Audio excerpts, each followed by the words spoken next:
Something felt wrong before I even knew what to call it. That's the only way I can explain it. Not a thought, not a reason. Just a weight sitting in the center of my chest when I woke up that Thursday morning, heavy and cold, like a stone dropped into still water. I lay in bed for a while, staring at the ceiling. My wife had passed 4 years earlier, and I'd gotten used to the quiet. 63 years old, retired from 31 years in civil engineering, living alone in the house we'd raised our son in. I had a routine. Coffee at 6, walk at 7. I didn't do impulsive things, I didn't follow hunches, but I couldn't shake it. My son had called me the week before. Nothing dramatic, just his voice on the other end of the line, sounding like a man trying very hard to sound fine. His divorce had been finalized 11 months ago. 2 kids, my grandson Owen, 9 years old, and my granddaughter Lily, who had just turned 6 in March. The custody arrangement gave my son every other weekend and 1 evening per week, Tuesdays. His ex-wife had primary custody. The judge had called her a devoted and capable mother. My son had fought hard. He hired 2 different attorneys. He wrote letters. He documented everything he could. In the end, the court gave her the children and gave my son a schedule that felt like visiting hours more than fatherhood. I had my own schedule with them. 1 Saturday a month, I'd pick them up and take them to the park, or to the diner on Clover Street, where Owen always ordered the same thing, a grilled cheese and chocolate milk, and Lily would spend 20 minutes studying the menu before choosing pancakes. My ex-daughter-in-law allowed it because it made her look cooperative. That was the word my son's first lawyer used. Cooperative. She was very good at looking things. The last time I'd seen Owen and Lily was 5 weeks ago. I hadn't thought much of the gap. My ex-daughter-in-law had texted me twice, once to say Lily had a cold, once to say Owen had a school project that was taking up his weekend. I'd texted back, "No problem, we'll reschedule." I'm not a man who pushes. I was raised to respect other people's space, their schedules, their word. But Thursday morning, I lay in bed and thought about 5 weeks. And something about 5 weeks felt like more than a cold and a school project. I got up, made my coffee, stood at the kitchen window looking out at the yard. The old oak tree was losing its leaves early this year. I watched one fall, slow in turning, and I thought about Lily's face the last time I saw her. She'd been quiet. Not the normal quiet of a tired child, but a different kind, watchful, careful, like she was listening for something. Owen had held my hand in the parking lot longer than usual. He was 9. 9-year-old boys don't usually want to hold their grandfather's hand in a parking lot. I set down my coffee cup. I went to get my keys. I told myself I was just going to drive by, maybe bring them something. My ex-daughter-in-law lived about 20 minutes away, a beige ranch house on Merriweather Lane with a 2-car garage and a fenced backyard. I'd been there exactly twice, once for Owen's 6th birthday party, and once to drop off a winter coat Lily had left in my car. Both times, everything had looked perfectly normal. Cheerful, even. The woman knew how to arrange a scene. I parked across the street. It was a little past 9 in the morning. Her car was in the driveway. Her boyfriend's truck was there too. I'd only met him once, briefly, at the birthday party. He was a big man, quiet in the way that some men are quiet not because they're calm but because they're watching. My ex-daughter-in-law had introduced him with a smile and moved on quickly. I hadn't thought about him much since then. I sat in my car. A normal grandfather bringing a surprise visit would walk up and knock on the front door. Instead, I found myself looking at the backyard fence. It was one of those tall wooden privacy fences, the kind that's just high enough that you can't see anything unless you're standing directly at the gate. I'd noticed before that there was a storage shed back there. I'd seen the roof of it from Owen's bedroom window during the birthday party. I don't know why I got out of the car and walked around to the side of the house instead of the front. I don't know how to explain it in any logical way. I just did. 63 years of living quietly and doing the reasonable thing, and that morning I walked along the side of the fence to the back gate. It was latched but not locked. I opened it. The backyard was empty. Brown grass, a rusted swing set, a garden hose coiled near the back porch. And the shed. It was bigger than I'd expected, maybe 10 by 12 feet, painted gray. The doors were held shut with a padlock. A heavy one, the kind you'd use to secure something valuable. I stood there. Normal people don't put padlocks on garden sheds that just hold lawn equipment. I walked toward it. And that's when I heard it so faint I thought at first I'd imagined it. A sound like fingers against wood.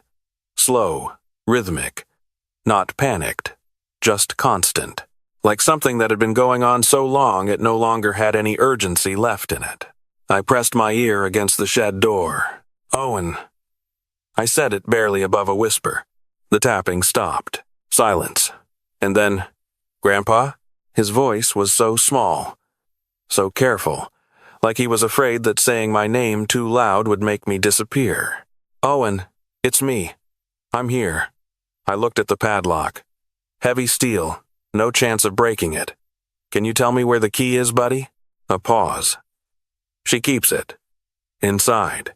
"Is Lily with you?" Another pause, longer this time. "Yes." "Is she okay?" He didn't answer right away. And in that silence, in the 2 or 3 seconds before his voice came back, I understood that everything was worse than I'd imagined. "Grandpa, you need to get us out. But you have to be quiet. They're still in the house." I took out my phone. I took photographs of the padlock, the shed doors, the latch. I took a photograph of the fence gate behind me. I typed 911 into my phone and held my thumb over the button without pressing it, yet I needed the key. I needed to see my grandchildren first. I needed to understand what I was telling the police before I called. I was shaking, but I was thinking. I pressed my hand flat against the shed door and told Owen to stay quiet and stay calm. I went to the back porch. The door was unlocked.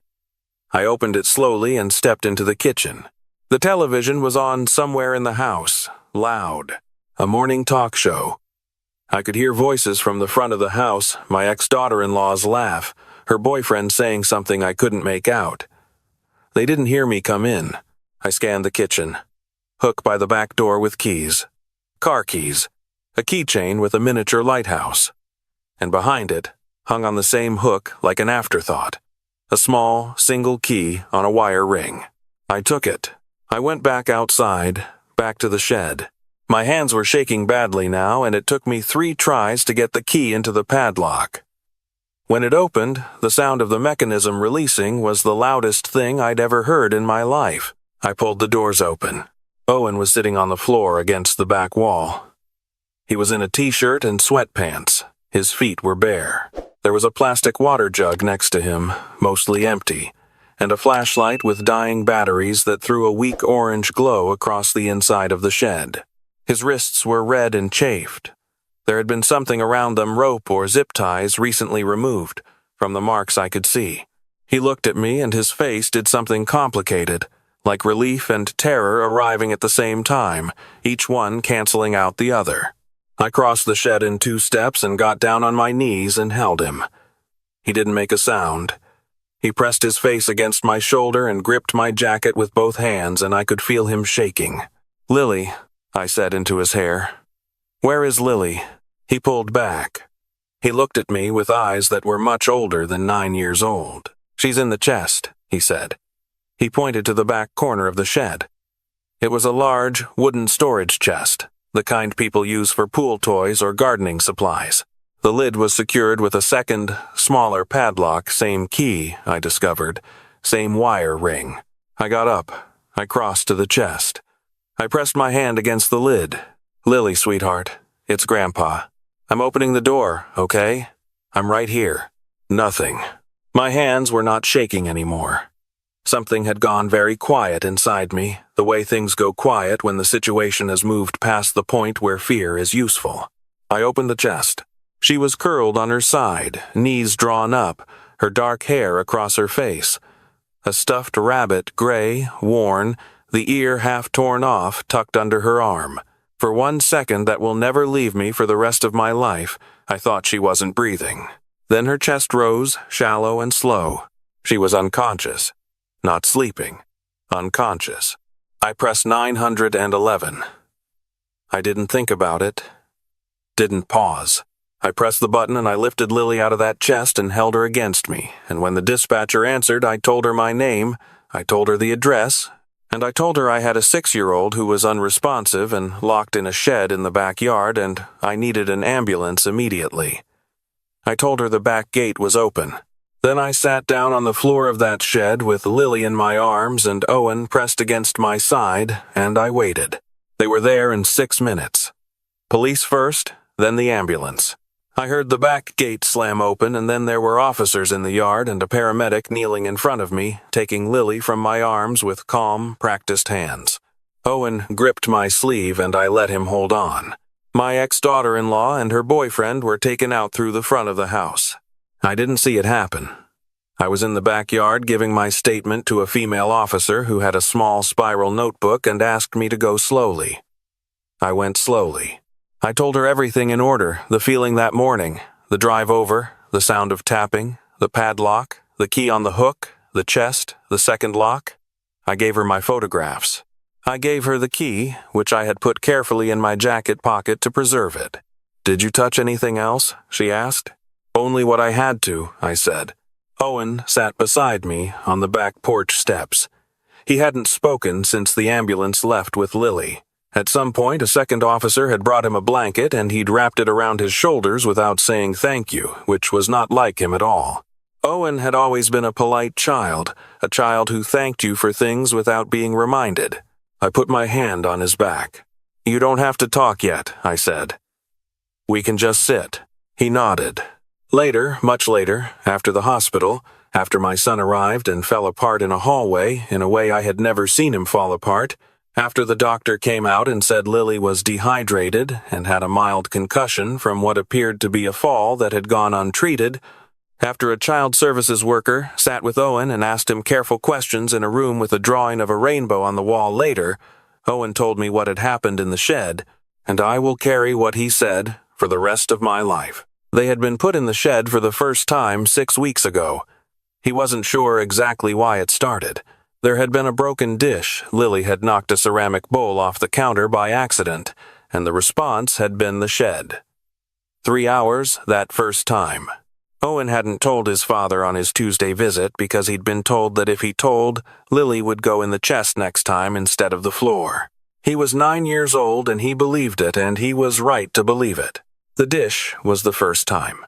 But after the first time, there were other times, for smaller reasons, or for no reason he could name. Each time they were told it was discipline. Each time they were told it was their fault. Owen started keeping count on the inside of the shed wall, not with scratches, he told me, because he didn't have anything sharp, but with pencil marks on the wood near the floor, short lines he could make with the stub of a pencil he'd managed to keep in his pocket. 39 marks. He showed the officer. She photographed them. 39 days out of the past 6 weeks, in whole or in part, spent in that shed. On the days they had school, they went to school. They were told, precisely and clearly, what would happen if they told anyone. They believed it. Children believe things that adults cannot understand believing, because they are small and the people telling them are large, and those people control everything, the food, the bed, the door that locks. On the Tuesday evenings with my son, Owen had wanted to tell him. He had wanted to say something every single time, but he had thought about the chest. He had thought about Lily's face the last time she'd come out of it. He had said nothing. This is what I have to live with. Not that I failed him. I know now that the failure was not mine and not my son's. But I have to live with the knowledge that a 9-year-old boy sat next to his father and said nothing and kept a secret that was destroying him because he was protecting his little sister. The bravery in that is staggering. It breaks something in me every time I think about it. Lily had gone into the chest the night before because she'd cried. She'd been put in the shed for something else, and she'd started crying, and because she cried, she'd been put in the chest. That was how the chest worked. The chest was the consequence for making noise. She had been in there for approximately 18 hours when I opened it. My ex-daughter-in-law's attorney tried several things in the months that followed. She argued that the shed was not dangerous. She argued that there was no record of injury. She argued that this was a case of strict discipline, mischaracterized by a hostile ex-family. The concussion, her attorney suggested, could have happened at school. The prosecutor presented 39 pencil marks on a shed wall. She presented photographs of Owen's wrists. She presented the medical report on Lily, which described symptoms consistent with prolonged oxygen deprivation in an enclosed, poorly ventilated space. She presented text messages between my ex-daughter-in-law and her boyfriend discussing what the texts called the timeout system, and what those texts made absolutely clear was anything but. The jury was out for less than 4 hours. My ex-daughter-in-law received life without parole on 2 counts of child abuse resulting in serious bodily harm, unlawful imprisonment, and child endangerment. Her boyfriend received life without parole on the same charges. The judge, reading the sentence, used words I won't repeat here, but I will say she did not read them quietly. My son got full custody the same week. Permanent. Sole. The house on Merriweather Lane sold at auction 8 months later. I don't know who bought it. I hope they tore out the shed. Lily recovered physically. She is 7 now. She sleeps with the gray rabbit still. For a while, she wouldn't get into any kind of box or enclosed space, not a car with a broken window that couldn't open, not a closet, not a restaurant booth that felt too narrow. She's doing better. She has a therapist she seems to genuinely like, a woman who keeps a small fountain in her office that makes Lily calm. Last month, Lily asked me if we could go back to the diner on Clover Street. She ordered pancakes. She studied the menu for 20 minutes exactly, just like always, and then she ordered pancakes. Owen is the one I worry about. He doesn't talk about the shed. He doesn't talk about the pencil marks. He goes to school. He does well. He plays soccer on Saturdays, with a seriousness that his coach describes as exceptional focus. He is a good brother to Lily, patient in the way that only someone who has truly had to protect another person can be patient. But sometimes I see it, when he thinks no one is looking. A kind of stillness that settles over him, like he's listening for something, like a part of him is always waiting for a door to close. I took him fishing last spring, just the 2 of us, at the lake about 40 minutes from my house. We sat in the boat for 3 hours without catching much of anything, and that was fine. I wasn't there for fish. At some point he set down his rod and looked out at the water and said, without turning to look at me, I should have told Dad sooner. I let that sit for a moment. I didn't rush it. You protected your sister, I said. I made it worse by waiting. You were 9 years old, and someone you were supposed to be able to trust told you that telling would hurt her. You made the best decision you could with what you had. He picked up his rod. He cast it. The line arced out over the water and landed with a quiet sound. I still count sometimes, he said. I didn't ask what he counted. I knew what he counted. That's okay, I said. Whatever you need to do.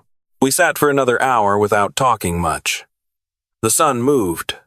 The water moved. I thought about that Thursday morning, the weight in my chest, the oak tree losing its leaves early, the coffee cup I'd set down without drinking. I thought about how close it had been. Lily had been in that chest for 18 hours. The doctor told me, carefully, that another few hours without intervention would have been very dangerous. She didn't specify further. She didn't have to. I think about that number sometimes. A few hours. The distance between a quiet Thursday morning and something I cannot let myself fully imagine.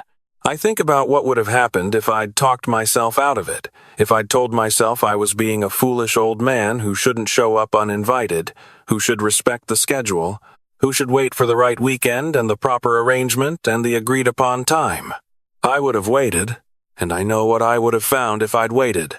What I want to say, not because it makes the story end neatly, because it doesn't, Owen still counts and Lily still checks that the windows can open before she sits down. What I want to say is that the thing in your chest, that weight that doesn't have a name or a reason, that feeling you get when something is wrong before you can prove it or explain it or put it into words, that thing is worth something. It is worth acting on, especially when children are involved, especially when the system has told you, politely and firmly, that everything is fine. Sometimes everything is not fine. Sometimes the people who look cooperative are the most dangerous ones in the room. My son and I don't talk about the details very much. We don't need to. What we do is this. Every Tuesday evening, he picks Owen and Lily up from school and takes them to dinner, somewhere they choose. Every other weekend, they sleep over at my house. We watch whatever movie Lily wants. It is almost always something with animals, and Owen helps me in the garden the next morning, and then I make breakfast, eggs and toast and orange juice that Lily insists on squeezing herself even though it takes 20 minutes and ends up all over the counter. And then my son comes and we all eat together, the four of us at the kitchen table, and outside the window the old oak tree holds whatever leaves it still has, and I pour myself a second cup of coffee, and I watch Owen butter his toast and Lily drink her orange juice with both hands wrapped around the glass, and I do not take any of it for granted. Not one morning of it. Not ever.